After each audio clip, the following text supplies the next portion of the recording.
BJP రాష్ట్రానికి ఒక శనిగ్రహంలో పట్టుకుంది. ప్రాంతీయ పార్టీలైన వైకాపా, టీడీపీలు రాహుకేతువులుగా దాపురించాయి. ఈ రెండు ప్రాంతీయ పార్టీలు వైకాపా, టీడీపీల మధ్య ఇది రోజు సవతి పోరైపోయింది.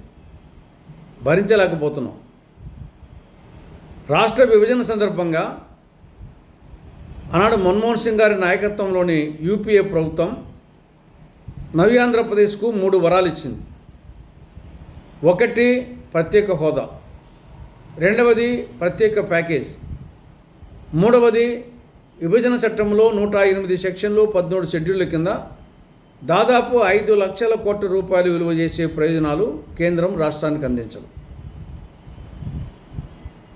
ప్రత్యేక హోదా అనేది ఇది రాష్ట్రానికి సంజీవని లాంటిది.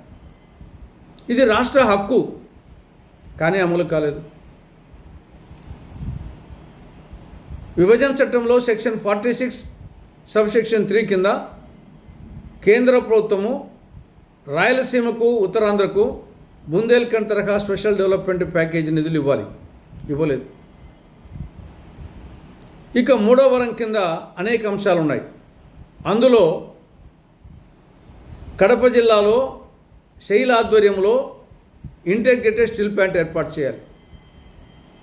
దుగరాజపట్నం వద్ద మేజర్ ఓడరేవు నిర్మించాలి. సెక్షన్ 94 సబ్సెక్షన్ 3 కింద రాజధాని ప్రాంతంలో రాజ్భవన్, రాష్ట్ర సచివాలయం, హైకోర్టు, శాసనసభ భవనం, శాసన మండలి భవనం, మిగతా మౌలిక సదుపాయాలకు కేంద్ర ప్రభుత్వం గ్రాంట్ రూపంలో నిధులు ఇవ్వాలి. సెక్షన్ 90 ప్రకారంగా పోలవరం బహుళార్థ సాధక ప్రాజెక్టును 150 అడుగుల ఎత్తులో నిర్మించి జాతికి అంకితం చేయాలి. ఇంకా అనేక అంశాలు ఉన్నాయి. ఈ అంశాలన్నీ అమలై ఉంటే ఈ పాటికి నవ్యాంధ్ర స్వర్ణాంధ్ర అయిపోయింది. కానీ దురదృష్టవశాత్తు కేంద్రంలో అధికారం ఉన్న బీజేపీ మోసగారితనంతో, రాష్ట్రంలో ప్రాంతీయ పార్టీ అయిన వైకాపా, టీడీపీ చేతగానితనంతో ఈ అంశాలు 12 సంవత్సరాలైనా ఇప్పటికీ అమలుకు నోచుకోలేదు. కాంగ్రెస్ పార్టీ అధికారంలోకి వచ్చి ఉంటే ఇవన్నీ ఎప్పుడో అమలై ఉండేటి, నవ్యాంధ్ర స్వర్ణాంధ్ర అయిండేది. ప్రస్తుతం వైకాపా, టీడీపీలు మావిగన్ పేరుతోనేమో జగన్ వచ్చేసి సెల్ఫ్ గోల్ కొట్టుకుంటున్నాడు. అది ఏందో ఆ పేరే అర్థం కాదు. మావిగన్ అంట.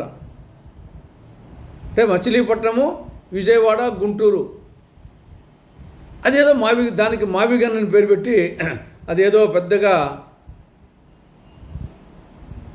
కొలంబస్ వచ్చేసి అమెరికాను కనుగొన్నట్టు, వాస్కోడిగామా భారతదేశాన్ని కనుగొన్నట్టు ఏదో పెద్ద ఇన్వెన్షన్ చేసినట్టు జగన్మోహన్ రెడ్డి, ఆయన పార్టీ వాళ్ళు మావిగన్ అని సంకలు గుద్దుకుంటున్నారు. ఈ పక్క టీడీపీ, కూటమి పార్టీలు అమరావతిని సెల్ఫ్ డబ్బా కొట్టుకుంటున్నాయి. ఒకరేమో మావిగన్ అంటూ సెల్ఫ్ గోలు, ఇంకొకరేమో అమరావతి అంటూ సెల్ఫ్ డబ్బా కొట్టుకుంటున్నారు. ఇదే జరిపోయింది. కాబట్టి ఇప్పటికైనా రాష్ట్ర ప్రజలు ఆలోచించాలి. రాష్ట్ర సమగ్రాభివృద్ధి ఒక కాంగ్రెస్ పార్టీతోనే సాధ్యం. గ్రాండ్ గోల్డ్ పార్టీ అయినటువంటి కాంగ్రెస్ పార్టీతోనే సాధ్యం. ఒక్కసారి ఆలోచించి రాబో ఎన్నికలైనా సరే కాంగ్రెస్ పార్టీకి అధికారం అప్పజెప్పాలని రాష్ట్ర ప్రజానీకానికి కాంగ్రెస్ పార్టీ విజ్ఞప్తి చేస్తూ ఉంది.